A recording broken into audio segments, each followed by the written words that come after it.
I've done a few new snake videos lately, whether I acquired the snake or hatched it out. I hope you're not getting tired of those because it's time for another one. And wait till you see the one I'm getting. And by one, I mean more than one. Wink! Maybe future Bob could edit in like stars in my eyes or maybe a little twinkle on my tooth or something.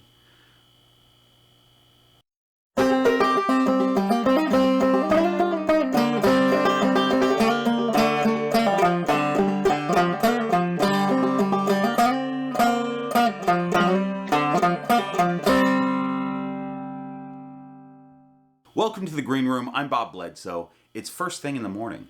Behind the camera is my brother Kent, who is not pleased about the new snake additions. Do you know why I was late to work this morning? I was writing my will. That's how bad this problem's gotten. I now have a will because of you and your reckless snake behavior. Do I get your VHS camcorder? No? Jeez, greedy much? I'm gonna be buried with it. Well, I'm glad you've got your affairs in order, Kent. So I'm going to FedEx in a couple hours to pick up snakes, and I'll probably just cut to the unboxing while I'm explaining this. But in, I think my last video, maybe 2 videos ago, I mentioned that I don't think I'm getting a clutch from Lucille this year, which kind of throws a kink in my plans because I needed a male from that to raise up. And if I'm not getting a snake from her this year, or a clutch from her this year, I need to make a purchase. So let me just walk you through my strategy. So I was kind of playing a long game with Lydia Dietz here, my clown het pied. I wanted to get the inspector's genetics into some clown pieds. So this last breeding season, I was breeding him with Lucille, who's just a pied, to try to make some hets. And then I was going to raise up a male from that. By the time that male is ready to breed, Lydia Dietz here would be ready as well, and we would breed that male and hopefully end up with some visual pieds that are 100% het clown, raise those up, then breed those, and hopefully in a couple generations get some clown pieds that have banana, inchy, orange dream, maybe fire in them. And because that isn't working, this new little boy that I got is a pied het clown. So the idea there is to just pair a clown het pied to a pied het clown and get some visual clown pieds next year. So I'm going to raise him up. I think his hatch date was mid-August, and we're still going to get the inspector's genetics in there. Just it's going to still take a lot of time because we're going to raise up. Hopefully, I get a clown pied or two, and hopefully it's female. Raise the clown pieds up, and then breed the inspector to them, or whoever. Might be another male snake too, but I want the inspector's genetics in there for one of them. And, you know, in a couple of generations of females, end up with some clown pieds with a bunch of other genes in there. So it's going to take years, but I'm okay with that. I enjoy the process.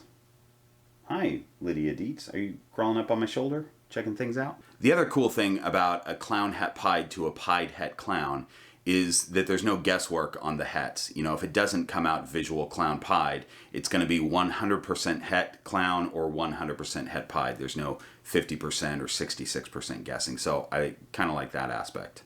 Okay, so Anthony at Reptile Creations had this little boy available. And I noticed that he also had available a potential boyfriend for Evie here. Now, Evie, I've always, in previous videos, been calling her a vanilla secret het. I was keeping the het secret. But I'm going to disclose her het in this video because I feel like you and I are tight, and I don't want to keep secrets from you. Take a guess, though, at what you think her het might be before I say it. And remember, we're talking about a recessive gene. She only has 1 copy, and she needs 2 copies to be visual. So you're not going to be able to tell by looking at her. You're just taking a shot in the dark. Take your guess. Ready? I'm going to say it. Sunset. She's a vanilla het sunset.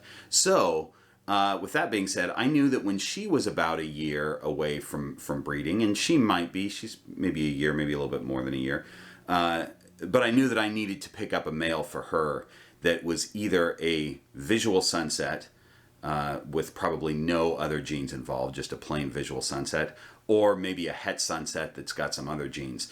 And I don't know if you've prized visual sunsets lately, but I am not a bajillionaire.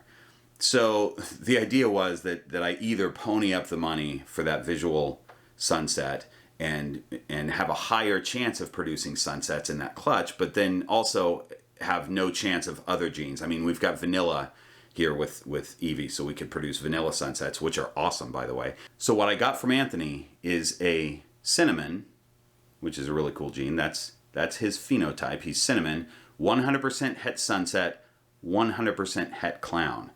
I love the idea of producing sunset clowns. I got 2 little peeners.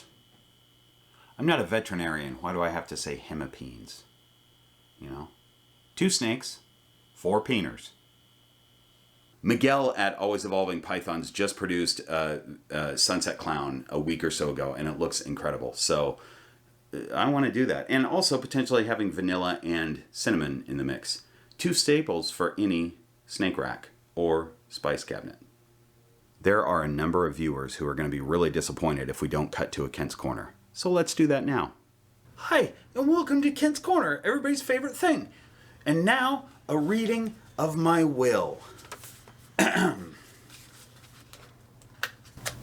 Shoot, I licked it. Oh, dang it. Why did I lick it?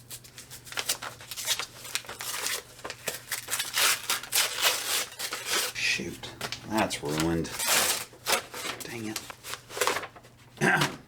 My will. To my mom, I bequeath at my behest upon my demise from this mortal coil. Did an attorney write this? It sounds fancy. No, I did. But I wrote it on a legal pad. So, to my mom, I bequeath at my behest upon my demise from this mortal coil all my Nintendo 64 games except Mario Kart, upon which I shall forthwith be buried. Not upon, but in my pocket perhaps, I beseech thee. Also, I shall be buried with my sweet RCA VHS camcorder, herefore too I do declare. I henceforth, with the power vested in me, bequeath to my brother Bob, Jack Squat, because his snakes are probably the whole reason I'm dead. Signed, Kent Bledsoe. Thank you for watching Kent's Corner, everybody's favorite thing to click on. What about your TLC albums? Oh yeah, those get buried with me too. We're going to need a bigger coffin. Folks, please enjoy the list of my Tier 2 Patreon supporters. This is really early in my channel to even be starting a Patreon page, but people encouraged me to do so, and when I started it, people jumped in on Tier 1 and Tier 2, and I really appreciate it. They're going to help me take the channel in a couple directions that are going to be really cool, I think. I've got some ideas. And the Tier 2 supporters were treated to a Kent-only exclusive video last week. Oh yeah, that was awesome. Show it here. We can't show it. It's Patreon exclusive content. Show like 6 seconds of it. Which 6 seconds do you want to show? I don't know, usually a video builds to a climax at the end, so the end is the best part. Yeah, that's it. Show the last 6 seconds. Finale. All right. Here's the final 6 seconds. Oh, I should turn off the camera. Oh, come on. I do not like getting scammed. So those 2 little boys are going into quarantine, and then after they get out, we're going to be pals. They won't know it, but I'll know it. Drop your name suggestions in the comment section. I don't have names for them yet. So also thanks so much again to Anthony at Reptile Creations for providing these awesome snakes. He's on Morph Market, and Reptile Creations is spelled with a K. I think we're at the end of this video, you guys. I think we did it. If you liked this video and want to see more content, hit the subscribe button. And if you want to go the extra mile and also hit the like button and make a comment about the snakes or names or whatever you like, I love engaging with people. I answer all the comments in the comment section.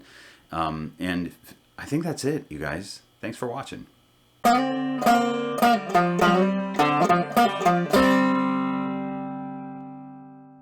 By the way, for those of you following along, I probed my new clutch of babies yesterday, Freya's babies. 6 snakes, 2 peeners.